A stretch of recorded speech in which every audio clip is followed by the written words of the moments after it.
Donc, merci à tous pour votre participation à cet atelier. Nous sommes ici pour parler du numérique responsable au niveau de la réglementation. Donc, dans quelques instants, je vais vous présenter mon invité, qui est Dylan. Mais avant, une petite introduction sur le sujet de cette thématique de réglementation, car comme vous le savez tous, en particulier depuis la pandémie, l'utilisation d'outils informatiques pour maintenir nos activités économiques s'est imposée comme une évidence. Avec elle, la prise de conscience relative à l'empreinte environnementale du numérique devient vraiment une nécessité. Bien que les efforts de sensibilisation et d'information soient en constante augmentation, la législation semble peiner à se mettre en place. Et pourtant, la loi est un socle fondamental pour lequel les citoyens doivent pouvoir s'appuyer pour garantir l'évolution de nos sociétés. Aujourd'hui, nous allons voir que cette réglementation n'a pas tant de retard, surtout en France, mais qu'elle devient plus visible et plus efficace. Quelles sont les lois et les décrets d'application qui favorisent les usages numériques écologiquement vertueux? À quelle stratégie peut-on s'attendre sur le long terme?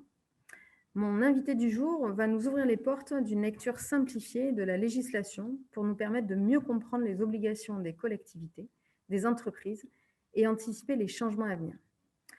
Vous allez également découvrir que les briques de fondation ont été posées en France et même en Europe depuis un petit moment, dans l'optique de nous guider vers une société plus responsable dans le domaine du numérique. Voilà, je vais donc laisser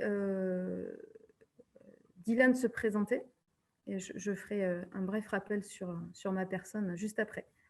Bonjour Dylan, bienvenue dans cet atelier. Merci beaucoup Hélène et merci à Digital 113 de m'inviter pour cet atelier du Green IT Day. Alors, pour ma part, donc je suis actuellement en poste à EDF R&D, donc dans le cadre d'un projet nommé ETNA pour économie de la transition numérique et ses impacts pour les énergéticiens. Et ce projet comporte tout un volet sur ce qu'on nomme désormais numérique responsable. Mais aujourd'hui, c'est davantage en ma qualité de juriste en droit de l'environnement que j'interviens. Donc, une formation que j'ai suivie au cours d'un master en droit de l'environnement à l'Université Paris-Saclay. Merci Dylan. Je te laisse peut-être avancer le slide deck jusqu'à nos petits noms. Je me présente en quelques minutes. Je suis Hélène Brustel. Je serai votre animatrice du jour. Je suis consultante en numérique responsable. Et voilà, j'ai le plaisir de recevoir Dylan qui va nous parler de droit et d'environnement. Et comment est-ce qu'on lit tout ça. Voilà. N'hésitez pas à poser vos questions sur le chat. Je les prendrai à la fin. Voilà. N'hésitez pas. Alors, donc on peut commencer d'abord en disant, en revenant sur un prérequis, c'est-à-dire le fait de démystifier le numérique. Finalement, on se rend compte que le numérique, autour du numérique, gravite énormément de mythes, etc., notamment celui de l'immatérialité du numérique, une immatérialité qui a été véhiculée par les grands acteurs du numérique, les entreprises, les pouvoirs publics pendant un temps. Aussi le concept de cloud computing ou d'informatique en nuage, donc ce qui peut renvoyer à un imaginaire éthéré, un peu hors sol, entre guillemets. Aussi, c'est un mythe qui a été véhiculé par la délocalisation donc, hors des villes et par exemple avec les data centers hyperscale qui se développent, on en a à peu près 600 dans le monde. Les hyperscale, c'est donc des data centers qui font plus de 10 000 mètres carrés de surface. Et donc généralement, ils s'installent dans les zones rurales ou périurbaines. Et on a aussi une délocalisation donc, hors des frontières, avec par exemple la fabrication partout ailleurs que dans les pays occidentaux de nos équipements électriques et électroniques. Donc comme on dit, loin des yeux, loin du cœur. Et aujourd'hui, il faut bien comprendre que le numérique est en réalité éminemment matériel, bien tangible. Et donc, il faut avoir en tête qu'on ne dématérialise jamais vraiment, on matérialise toujours ailleurs et autrement. En réalité, on peut même penser que jamais nos échanges n'ont été aussi matérialisés avec le numérique. Parce que justement, les données, on ne sait pas pour combien de temps elles sont enregistrées dans les data centers, etc. Donc, on matérialise aujourd'hui. Et il faut pour cela aussi se rendre compte que les émissions de gaz à effet de serre liées au numérique, pour ne prendre que ce critère environnemental, sont aujourd'hui largement importées en France, justement pour cette même raison que les équipements sont fabriqués ailleurs. Aujourd'hui, selon l'ADEME, on peut voir avec la première photo, je ne sais pas si le pointeur fonctionne, mais bon, mince. Donc, avec la première photo, on voit Oui, justement ça que... fonctionne bien, Dylan. Comment? Ça fonctionne bien, le Ah, pointeur, je super, te ok. confirme. Donc, environ 40 000 enfants travailleraient dans les mines de coltan et de cobalt au Congo RDC. Et de la même manière, donc pour la fabrication des terminaux et de tout le numérique qu'on connaît aujourd'hui, eh ben, on a aussi besoin de mines de cuivre. On peut prendre l'exemple de Chuquicamata, qui est la plus grande mine de cuivre à ciel ouvert du monde. Pour se figurer un peu, c'est environ l'équivalent de 3 tours Eiffel de haut, c'est-à-dire à peu près 900 mètres. Donc c'est assez énorme. Et finalement, on se rend compte que tous ces déchets, en passant la phase d'usage, hein, si on parle du cycle de vie, tous ces équipements peuvent finir en déchets d'équipements électriques et électroniques, D3E, et une partie assez importante finissent dans des filières informelles telles que dans une décharge de D3E bien connue maintenant, celle de Agbogbloshy, en périphérie d'Accra, la capitale du Ghana. Et simplement, pour parler de D3E, on peut avoir quelques chiffres qui ont été avancés par l'ONU suite à une étude. En 2019, on a plus de 50 millions de tonnes de D3E qui ont été produites, soit là aussi l'équivalent de 125 000 Boeing 747. Donc, c'est pas rien du tout. Et surtout, le plus important, c'est pas de prendre la photographie à l'instant T, de ce constat-là, mais c'est de voir les tendances qui se dessinent et on se rend compte que on a une hausse de plus 20% en seulement 5 ans de ces flux. Donc, ce qui fait dire que les D3E sont en réalité le flux de déchets dont l'augmentation est la plus rapide parmi tous les autres types de déchets ménagers, en sachant qu'il y a aussi des D3E qui sont professionnels. Donc, on peut passer à la suite. Donc, là, on va faire un bref récapitulatif de la réglementation, notamment la réglementation européenne, puis la réglementation française, en sachant qu'il se passe aussi des choses au niveau international, hein, c'est évident, par exemple avec l'ONU.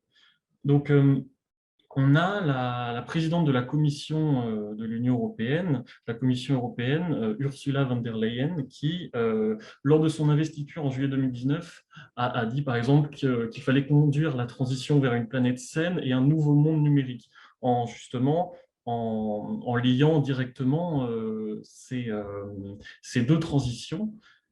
Et,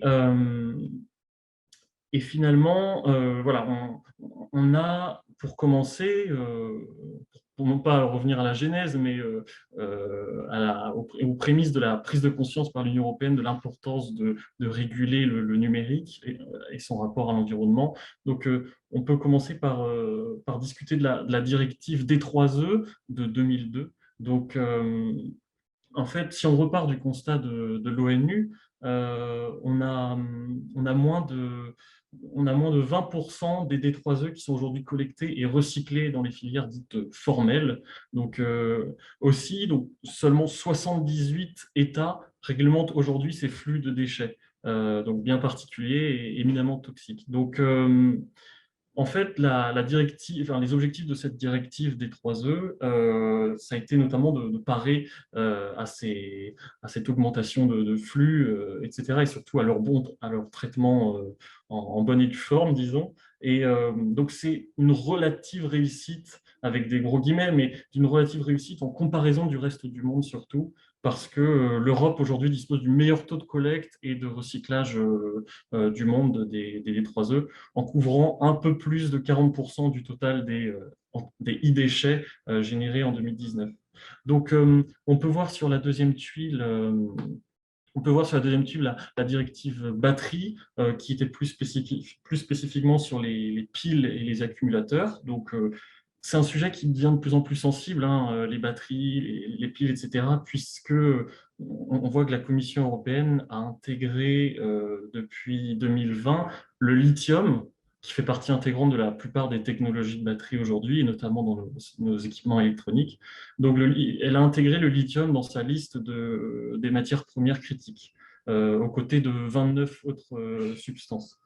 Donc, non pas que le lithium soit rare, mais c'est que il est très inégalement réparti sur la planète et il est au centre de nombreuses tensions géopolitiques, comme en Bolivie. Donc, on va passer rapidement sur le reste. On a le règlement REACH qui traite des substances chimiques en général, mais bon, ça intéresse aussi beaucoup le secteur des technologies de l'information et de la communication, les TIC.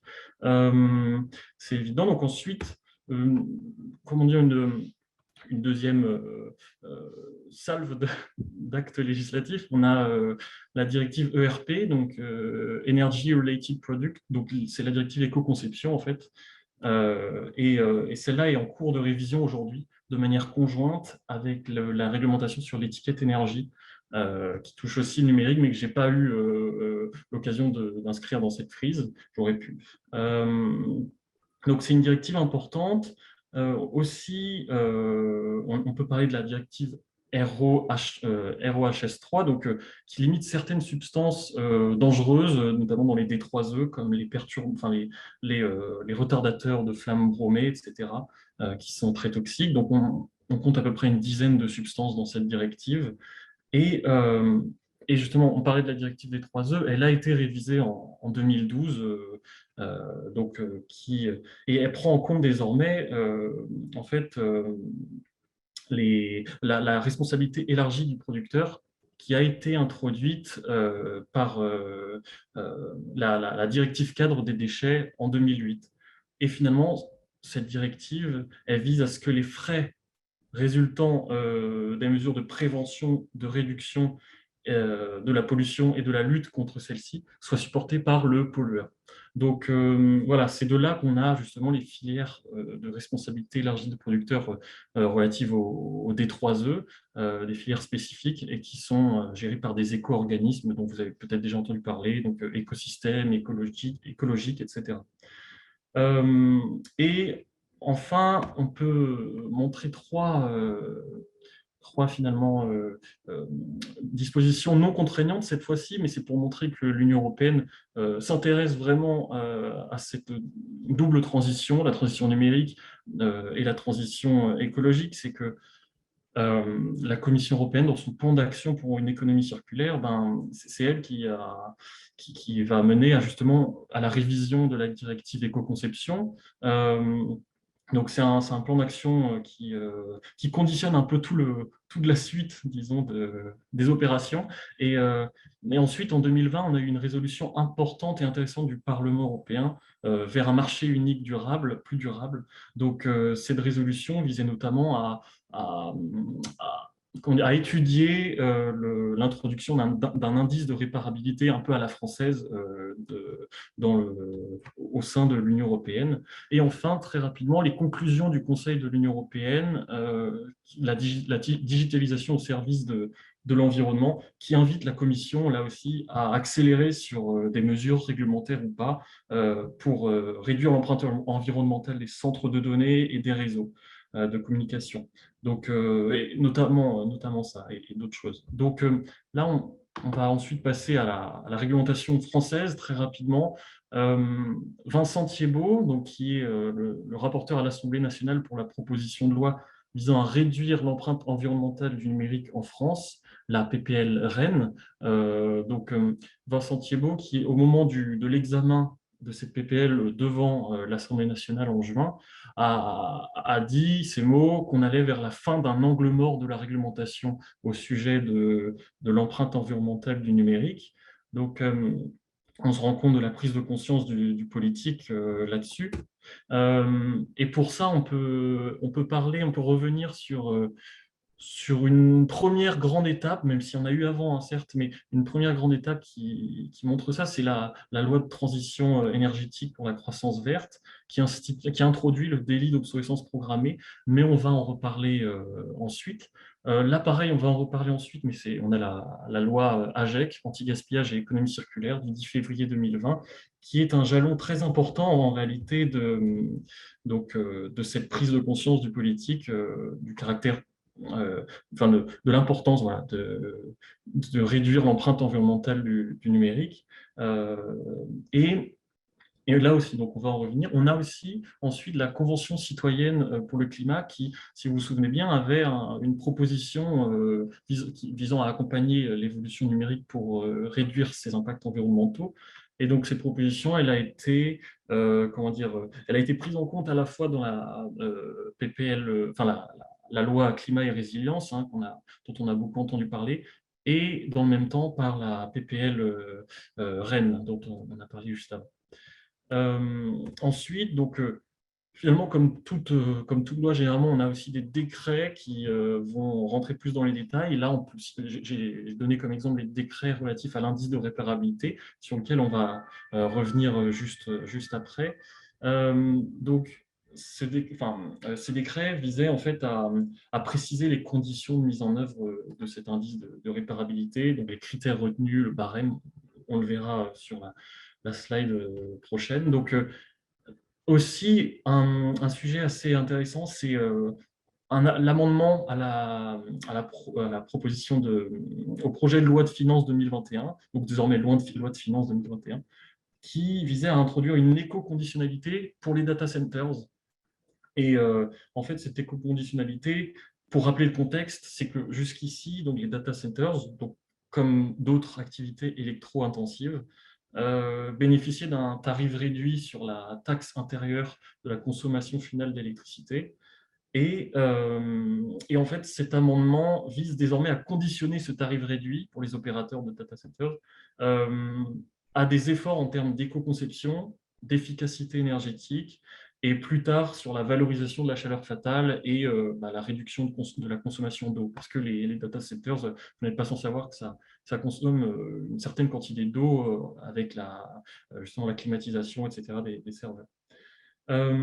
Et enfin, donc là, on a eu le 23 février 2021 l'annonce de la feuille de route numérique et environnement, enfin la publication plutôt, elle avait été annoncée avant, mais la publication de cette feuille de route qui est en réalité la politique publique, la nouvelle politique publique sur ce sujet-là du numérique responsable. Et donc on va retourner dessus, on va revenir dessus ensuite. On a la PPL Rennes là aussi, donc c'est pour les slides suivantes. Et une dernière proposition de loi, mais qui est encore dans son balbutiement, entre guillemets, visant à lutter contre l'obsolescence programmée. Euh, donc, là, on va faire un petit focus sur l'exemple très médiatisé de l'obsolescence programmée. Donc, c'est un peu le symbole d'une réglementation qui auparavant était assez lacunaire, en fait, et euh, pour rappel, donc l'obsolescence, c'est la mise au rebut prématurée ou accélérée d'un produit qui peut être soit matériel, soit logiciel, avant son usure réelle, entre guillemets. Euh, donc, ce qui fait passer le produit dans la catégorie de déchets, en fait. Donc, ici, les fameux D3E, si on parle de matériel. Et donc l'obsolescence programmée a été introduite par la loi de transition énergétique pour la croissance verte, la loi TECV, comme on l'a dit tout à l'heure. Et l'obsolescence programmée est définie comme le recours à des techniques par lesquelles le responsable de la mise sur le marché d'un produit vise à en réduire délibérément la durée de vie pour en augmenter le taux de remplacement. Et l'obsolescence programmée est punie en fait par une peine de 2 ans d'emprisonnement et de 300 000 euros d'amende. Et ça peut même aller jusqu'à 5% du chiffre d'affaires moyen annuel. Je passe davantage de détails, mais pour dire que c'est quand même assez contraignant. Seulement contraignant, mais le cadre juridique il s'est avéré être assez inopérant et déséquilibré parce que c'est très difficile de prouver l'intentionnalité de la réduction de la durée de vie du produit pour justement des consommateurs et des associations qui ont moins de moyens que ceux des entreprises, notamment en frais d'avocat, etc. C'est évident. Et finalement, dans ce cas-là, les constructeurs ont seulement à prouver de la moindre qualité du produit qu'ils fabriquent pour justifier, cette sorte d'obsolescence. Donc, aujourd'hui, on n'a eu aucune condamnation depuis l'entrée en vigueur de ce délit, aucune condamnation, alors même que selon l'association que vous voyez à l'écran, assez connue, donc Alta l'obsolescence programmée, alors que selon elle, la pratique est assez largement diffusée et fait partie intégrante des modèles d'affaires de certaines entreprises. Donc, on peut revenir très rapidement sur le cas d'Apple. Le cas d'Apple récemment, vous avez peut-être entendu parler qu'ils ont été condamnés à une amende de 25 millions d'euros. Mais là, ce n'était pas pour une pratique commerciale, enfin, ce n'était pas justement pour l'obsolescence programmée, pour le délit d'obsolescence programmée, mais sur le fondement d'une pratique commerciale trompeuse, parce que en fait, Apple n'avait pas informé les usagers que de ces téléphones, que les mises à jour de leur système d'exploitation étaient susceptibles de conduire à un ralentissement du fonctionnement de leur appareil.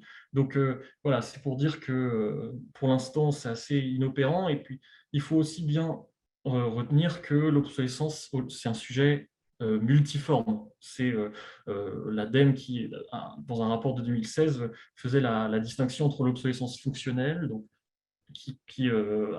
enfin, l'obsolescence matérielle et logicielle, parmi l'obsolescence fonctionnelle, et l'obsolescence d'évolution, donc là qui est plus culturelle et peut-être plus difficile à réglementer, parce qu'elle est liée en fait par exemple, elle est favorisée par une certaine pratique du marketing, etc. Donc c'est une réalité multiforme et c'est pour ça que euh, justement on a de plus en plus de politiques qui visent à réglementer cette obsolescence. Mais on va y revenir ensuite. Euh, on a donc, avec la loi anti-gaspillage et économie circulaire donc, du 10 février 2020, on a une prise de conscience, malgré une absence de cohérence d'ensemble, s'agissant du numérique et de son rapport à l'environnement et à la société. Donc l'objectif de la loi, c'était de passer d'un modèle linéaire à un modèle plus circulaire. Et cette prise de conscience des enjeux du numérique s'est faite au cours des débats à l'Assemblée, au Parlement. Donc, ce n'était pas forcément prévu au départ, mais finalement, on se retrouve avec certains dispositifs très nouveaux et très intéressants. Donc, justement des dispositions pour les administrations qui sont comment dire, qui doivent éco-concevoir leur logiciel et avoir des achats publics plus durables, notamment en matière de numérique. On a des dispositions sur l'information des clients. Par exemple, les fournisseurs d'accès à Internet sont obligés comment dire, de donner au consommateur l'équivalent en gaz à effet de serre de sa consommation de données. Donc ça, c'est notamment les travaux du consortium Négaoctet qui travaille là-dessus. Euh, et, et aujourd'hui, on a aussi donc, des réglementations sur les mises à jour logicielles qui deviennent obligatoires pendant au moins 2 ans, avec une dissociation entre une mise à jour de sécurité et de fonctionnalité. Et enfin, des dispositions sur l'information sur la disponibilité des pièces détachées auprès des consommateurs et des réparateurs de la part des fabricants. Donc voilà, c'est quelques dispositions intéressantes. J'en ai passé quelques-unes involontairement parce qu'on ne peut pas faire l'inventaire de tout. Mais maintenant, on peut revenir sur un dispositif en particulier de la loi AGEC, c'est l'indice de réparabilité. Vous avez dû en entendre parler, c'est entre guillemets une première mondiale, enfin c'est même pas entre guillemets. Et c'est un dispositif aujourd'hui observé de près par l'Union européenne. Ce dispositif est entré en vigueur le 1er janvier 2021, mais finalement les entreprises ont jusqu'au 1er janvier 2022 pour se mettre en conformité, pour leur laisser le temps justement d'établir cet indice. Et donc l'objectif, c'était évidemment d'allonger la durée de vie des produits et de réduire la production de D3E. Bon, on a pu entendre quelques critiques justement de cet indice, puisque le barème pourrait pourrait favoriser les gros fabricants, entre guillemets, parce qu'ils ont peut-être plus d'accès aux pièces détachées, etc. Aussi, ça repose sur une auto-évaluation par les fabricants. C'est eux qui, justement, établissent cet indice. Donc, une auto-évaluation potentiellement opaque. Seulement, on a un contrôle prévu de la Direction générale de la concurrence, de la consommation et de la répression des fraudes, la DGCCRF. Après, reste à savoir si la DGCCRF aura les moyens justement de contrôler ça, ce qui est moins sûr. Donc, finalement, on est aujourd'hui sur un moment clé où on avait la loi AGEC qui ne portait pas explicitement sur le numérique et son rapport à l'environnement. Mais aujourd'hui, c'est le cas. On a deux actions transversales portées par l'État. D'abord, donc la proposition de loi visant à la PPL REEN, et aussi la feuille de route du gouvernement, donc, sur lesquelles on va revenir. Euh, Et ah oui, voilà, pour revenir là-dessus avant, c'est que finalement, c'est vrai que c'est important aujourd'hui de considérer le numérique comme une sorte de pharmacone, de remède et de poison, parce que justement, le numérique est pervasif, comme on dit, il irrigue un peu toute la société, et c'est important d'avoir une réponse globale et systémique par le politique. Donc, voilà, on peut passer à la suite. Donc, la feuille de route numérique et environnement, on a l'émergence aujourd'hui d'une nouvelle politique publique, comme j'ai pu le dire, donc, qui a été portée par le ministère de la Transition écologique et le secrétariat d'État en charge du numérique.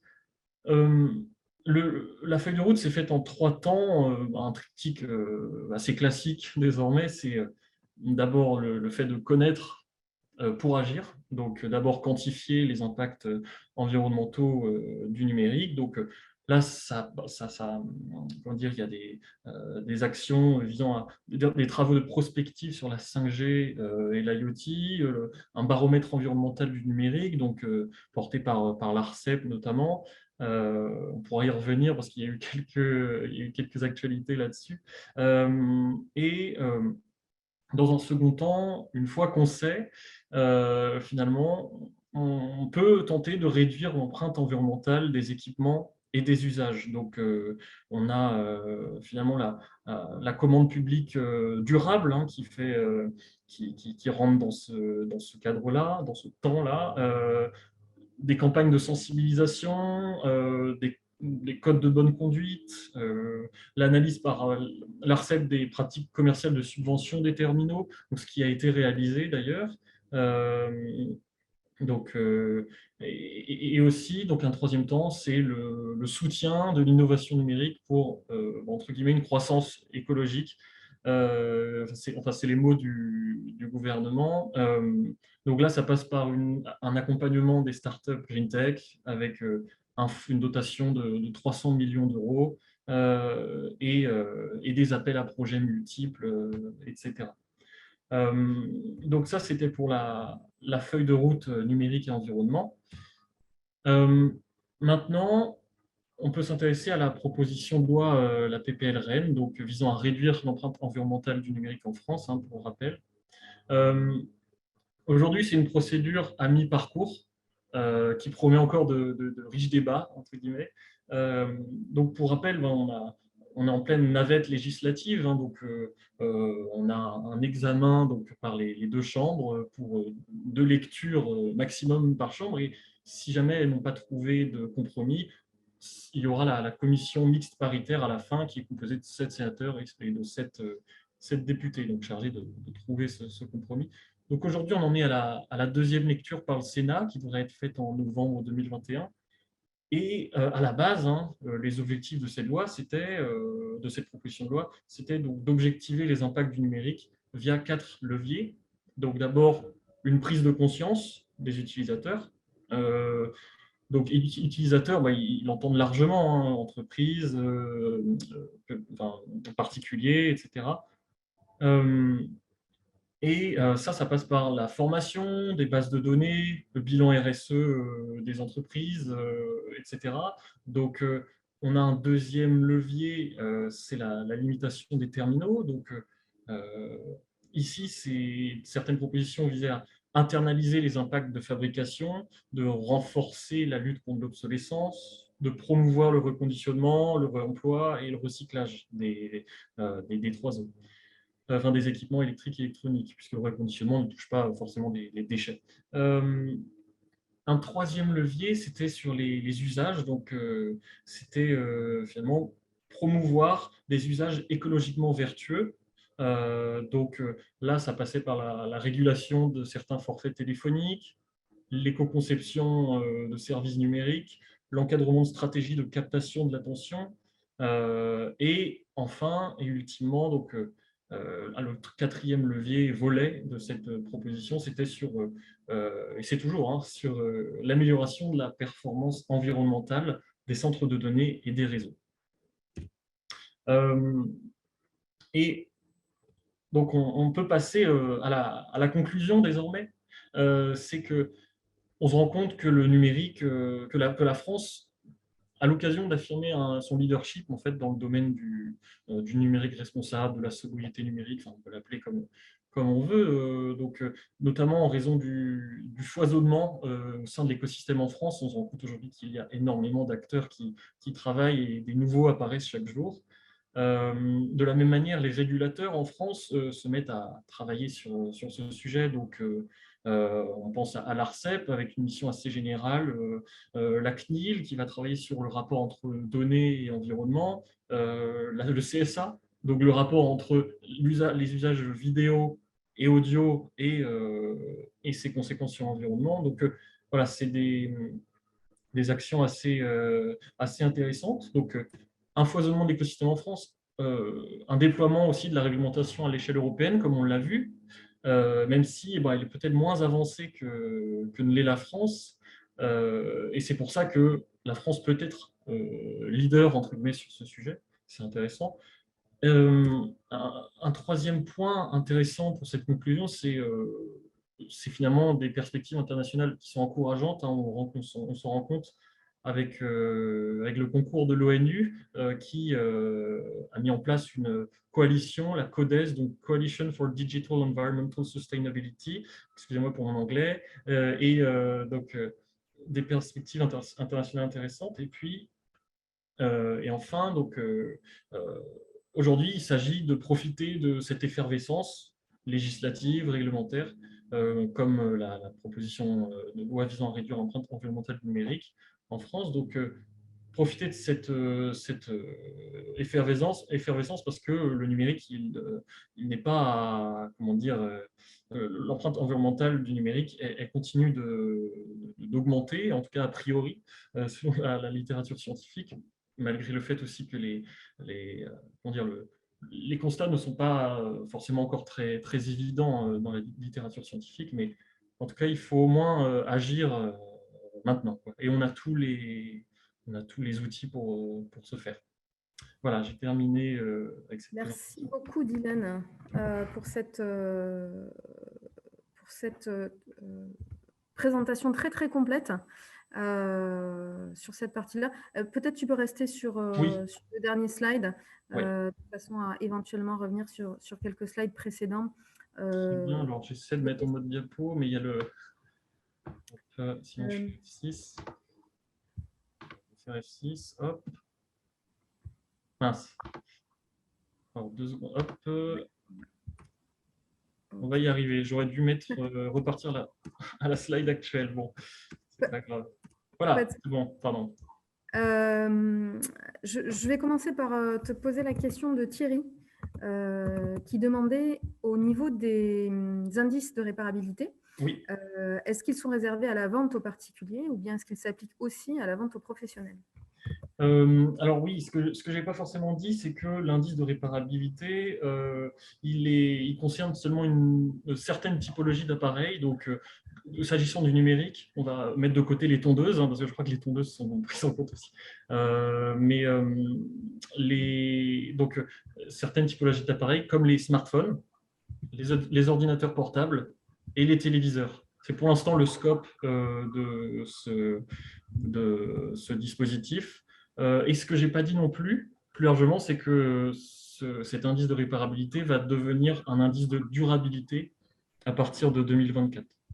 Donc qui intégrera la robustesse et la fiabilité du produit.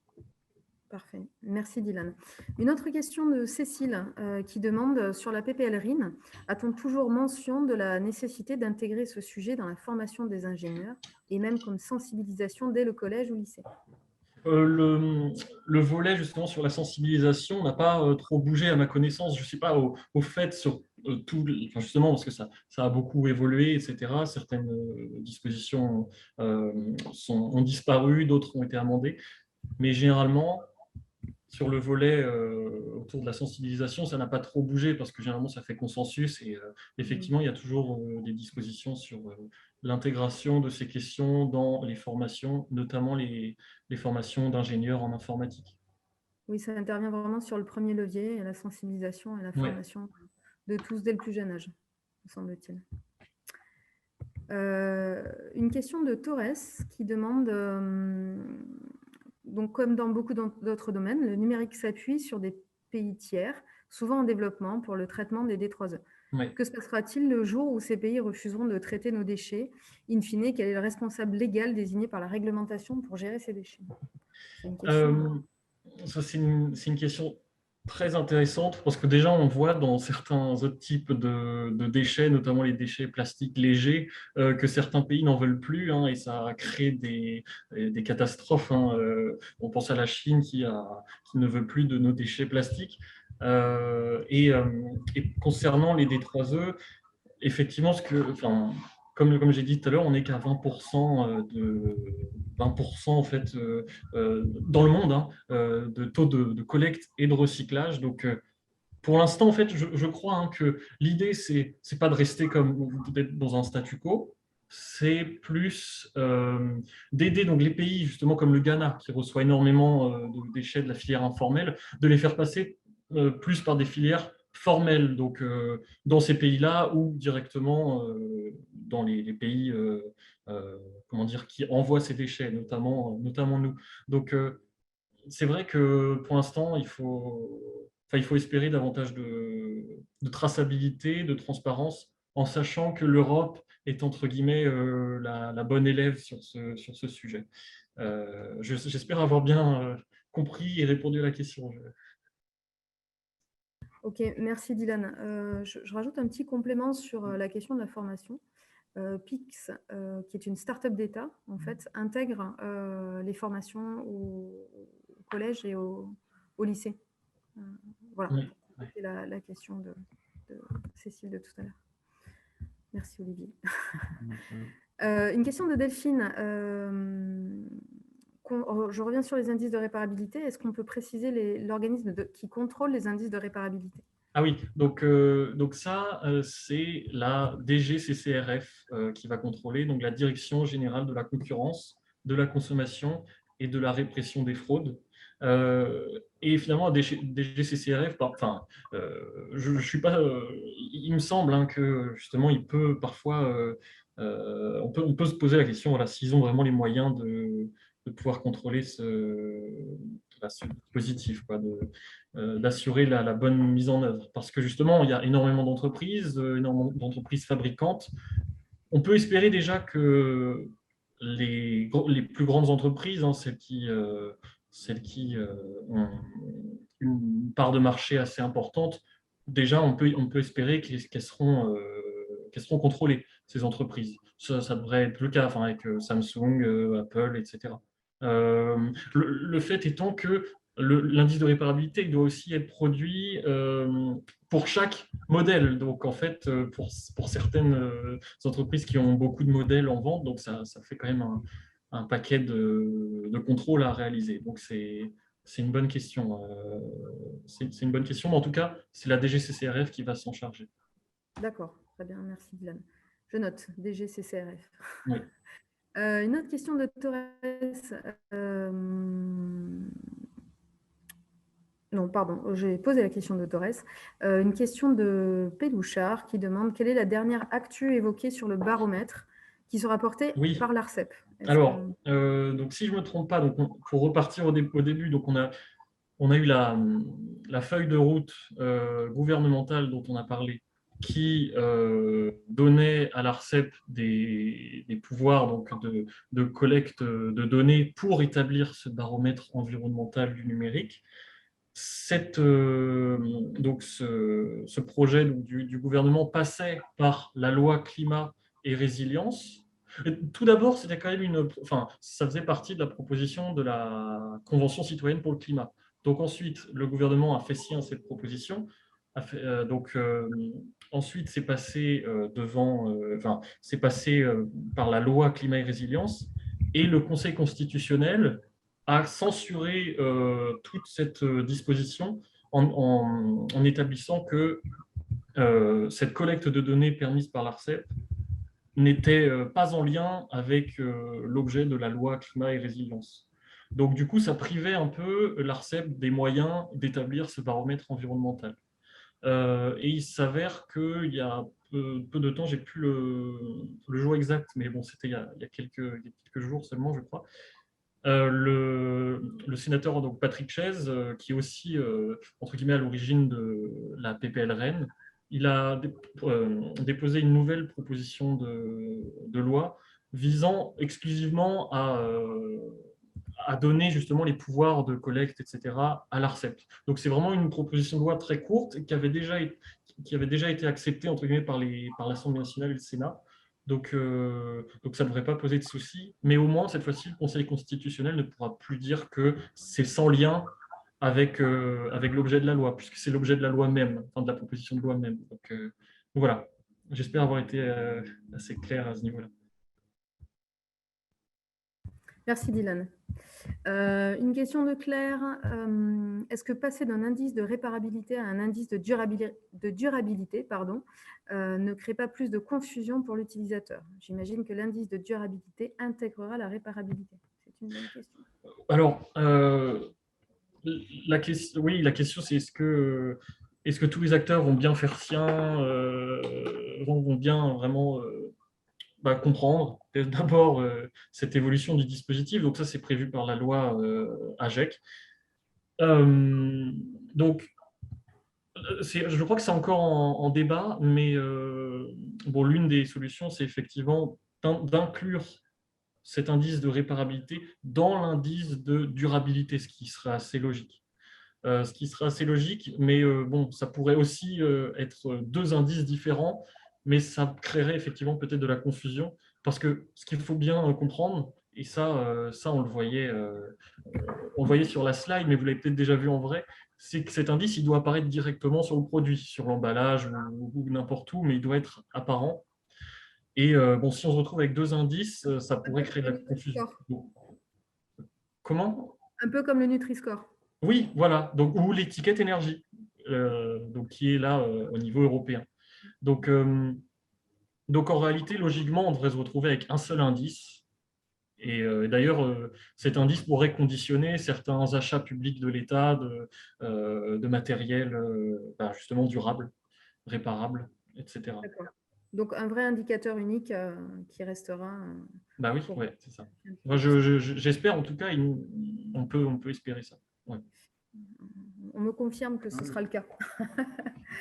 Une question de Marjorie qui demande est-ce qu'un levier fiscal est prévu? Alors, je dois avoir des éléments de réponse, mais je te laisse. En fait, l'État prévoit souvent d'accompagner financièrement les entreprises pour les aider. J'ai déjà donné, par exemple, un exemple, c'est l'éco-conditionnalité, hein, qui intègre totalement le levier fiscal. Donc, pour rappel, l'éco-conditionnalité des data centers, c'était de conditionner le tarif réduit de la taxe intérieure sur la consommation finale d'électricité pour les opérateurs de data centers. C'était de conditionner ce tarif réduit à des efforts en termes d'éco-conception du data centers, d'efficacité énergétique, etc. Ça, c'est un exemple de levier fiscal. Donc, effectivement, il est toujours prévu. Il est prévu dans certains cas, Levier Est-ce qu'à fiscal, l'inverse, comment? il y aura des sanctions? Oui, oui, oui, il y a aussi, ça c'est l'office du droit, hein, de la loi, hein, de sanctionner lorsque le sujet de droit ne respecte pas la loi. Donc, euh, on peut reparler de l'obsolescence programmée, par exemple, où là, on est aussi sur certaines sanctions assez fortes. C'est toujours la question, en fait, le tout n'est pas de mettre en place des sanctions, il faut aussi avoir les moyens de contrôler pour arriver à ces sanctions pour les entreprises enfin, les agents économiques qui ne, comment dire, voilà, qui ne respectent pas la loi. Respecte pas Euh, la- Je mais, pense mais notamment aux oui, sanctions à l'époque de la GDPR, ça frappait un grand coup oui, bien sûr. lorsqu'on ne respectait pas cette législation. C'était quand même Bien très sûr, oui, difficile oui. de C'est rétrocer. un sujet important, hein, le RGPD, les données, et clairement en lien avec le numérique responsable, parce que on a le CNUM enfin le Conseil national du numérique, qui avait partagé justement des travaux, qui avait fait produit une note sur les données environnementales, donc les données environnementales qui visent justement à assurer la transition écologique. Les données, c'est extrêmement important et c'est pour ça, je n'ai pas forcément assez précisé, mais le numérique est aussi important pour la transition énergétique, notamment dans le domaine scientifique, parce que toute la modélisation de notre système climatique, etc., passe par les données, passe par le numérique. Donc, en ça, il est clair que le numérique, ouais, faut pas non plus tomber dans le techno-catastrophisme, quoi, et, et interdire toute forme de numérique, ce serait dommage. Ok. Une question de Delphine. On revient sur les indices de réparabilité. Qu'en est-il des conceptions de prestations numériques voilà, est-ce qu'il y aura des indices Oui, également c'est relatifs aux prestations de services? euh, l'indice de réparabilité, donc il vise les produits matériels, hardware entre guillemets. Donc là, on est plus sur le côté logiciel. Donc on n'est plus sur l'indice de réparabilité, mais on est sur des mesures d'éco-conception, d'éco-conception applicative, etc. Donc là, à ce niveau-là, effectivement, il y a tout un volet dans la proposition de loi, la PPL Rennes, sur l'éco-conception. On a déjà, dès la loi AGEC, dont on a parlé en premier, on avait déjà des mesures sur l'éco-conception, notamment l'État qui doit se fournir en logiciel éco-conçu. Je ne sais plus à partir de quelle année ou si c'est déjà en vigueur, mais bien sûr, c'est prévu dans les évolutions de la réglementation, l'éco-conception de services numériques. D'accord, ok. Et d'ailleurs, enfin, au niveau de la conception, justement, j'en ai parlé tout à l'heure, mais Négaoctet, le consortium Négaoctet qui regroupe les experts de la CV, de l'analyse de cycle de vie en France, travaille notamment sur l'analyse de l'empreinte environnementale des services numériques. Oui, oui, c'est un benchmark. Mais Oui, globalement, ce que je retiens, c'est il y a effectivement tout un cadre et tout un pan relatif à l'éco-conception de services numériques. Pour le moment, pas d'indice de même niveau, de même clarté, on va dire, que les indices de réparabilité pour les produits. Mais voilà, la loi est en constante évolution, on peut s'attendre à ce que ça vienne dans quelques temps. oui. Une question de Calvé, comment va s'organiser cette réglementation environnementale entre tous les acteurs, donc l'État, la région, la collectivité, les entreprises et particuliers, sachant que les acteurs peuvent être, et les actions peuvent être très éloignées, et qui est garant de la cohésion de la démarche? Alors, là, on peut compter justement, on peut espérer compter justement sur le gouvernement. Et si vous regardez la feuille de route numérique et environnement, donc en trois volets, Eh, en fait, Il me semble comment? qu'il y a un levier, Dylan, dans la PPL RIN Ouais. qui va, enfin, un levier, alors pas vraiment un levier comme tu l'as annoncé, mais plutôt une des directives qui concerne la stratégie du numérique responsable dans les territoires. Il me semble qu'à partir de Ouais. 2025, les communes et leurs intercommunalités de plus de 50 000 habitants devront élaborer une stratégie numérique responsable. Donc, je pense que ça Oui, c'est vrai. Ouais, ouais. répond en partie à la question de Calvé. Bien sûr, oui. Ouais, ouais. Maintenant, je pense qu'en termes de garant, voilà, l'État doit être garant de cette démarche et coordonné avec les différents territoires. Effectivement, oui, j'ai pas forcément dans mon travail là relevé tous les aspects de la feuille de route, de la PPLRN, mais il y a forcément un aspect sur la, comment dire, le- la mise en œuvre dans les territoires du numérique responsable. Et d'ailleurs, on le voit déjà hein, dans les grandes métropoles, toutes ont désormais un pôle, entre guillemets, un pôle numérique responsable et c'est assez intéressant de voir ça en œuvre. C'était tout un ensemble de collectivités qui avaient mis en œuvre la mission numérique responsable dans les territoires ou quelque chose comme ça. Donc, euh, c'était aussi, euh, c'était aussi intéressant de voir ça. Il faudrait que je regarde, donc je pourrais revenir vers vous plus tard, hein, mais Complété. oui, c'est vrai qu'il y a une mission, si je me souviens bien, qui a été proposée par le gouvernement qui visait à mettre en œuvre voilà, ce numérique responsable dans les territoires. Une mission, je ne sais plus c'est qui était missionné pour ça, mais effectivement, c'est un volet pris en compte. Ouais. Ok. Donc, il y a Jérôme qui pose une question relative à l'utilisation des données pour la transition environnementale. La note relative à l'utilisation des données pour la transition environnementale. Oui, alors je peux la partager, cette note, tout à fait. Il faudrait que je la retrouve. Donc ça, c'était le Conseil national du numérique qui a... Enfin, je crois, si c'est ça la question. Oui, je crois, oui. Ouais, Je pense. ok, très bien. Très envie que tu partages cette note, Ouais. visiblement. Est-ce que j'essaie de la partager maintenant? Si tu l'as sous la main, si tu l'as sous la main, ce serait. Ah oui, ouais, ce sera plus sur Internet qu'il faudra la trouver. Hop. Si ça prend un peu de temps, on pourra probablement la coller au complément que l'on fournira sur thegreenitday.fr. Ouais. On profite pour rappeler à tous que donc, cet atelier sera donc disponible en replay sur thegreenitday.fr. Donc voilà, n'hésitez pas à revenir à cet endroit-là. On pourra rajouter ces compléments, cette note notamment, pour compléter tout ça. Une dernière question, parce que je vois qu'il est déjà 14h54. Au niveau des D3E, voilà, aujourd'hui, c'est pas facile de trouver des acteurs de D3E pour une entreprise, surtout dans le domaine du B2B. Est-ce que l'État agit, enfin voilà, qu'est-ce que l'État fait pour encourager cette économie circulaire du recyclage de D3E? Tu as commencé un petit peu à évoquer les projets qui étaient en cours. Est-ce Oui. que tu peux compléter? Déjà, ça fait de nombreuses années hein, que le sujet est pris vraiment à cœur par les pouvoirs publics. Et c'est notamment l'ADEME qui a un rôle assez central à jouer là-dessus, puisqu'elle reçoit tous les ans des données justement des éco-organismes, des fabricants, etc., de la filière de responsabilité élargie des producteurs relative au D3E.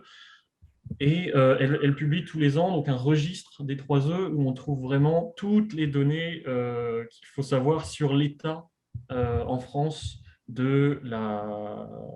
justement de cette revalorisation des 3E.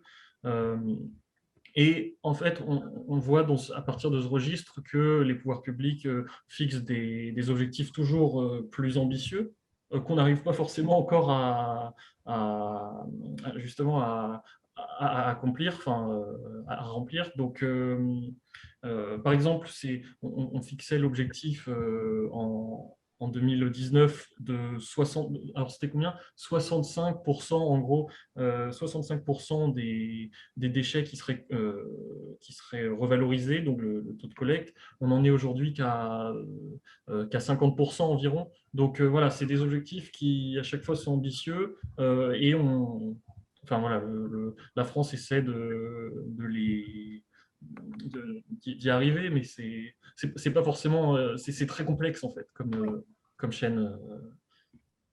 très bien. Merci beaucoup, Dylan. Je vous propose de conclure. Globalement, j'espère que cet atelier vous a permis de répondre à un maximum d'interrogations sur le sujet de la réglementation, de façon à ce que tout le monde puisse se préparer au mieux à la législation et aux réglementations qui arrivent. En tout cas, un grand merci, Dylan, pour toute ta préparation, pour ton intervention aujourd'hui. Un grand merci à tous pour vos questions. Merci. Voilà, c'était très intéressant. J'espère que ça a plu au plus grand nombre. Super. Je vois tous les remerciements là, ça me touche. Merci. Parfait. Merci à tous. Excellente fin de journée. N'oubliez pas voilà, vous pouvez basculer sur d'autres ateliers qui auront lieu toute l'après-midi. Voilà, n'hésitez pas. Et puis, n'oubliez pas, thegreenIT.fr, c'est là où vous aurez un maximum d'informations sur les ateliers qui seront mis à disposition. Merci à tous. Belle journée. Super. Merci. Au Au revoir. revoir.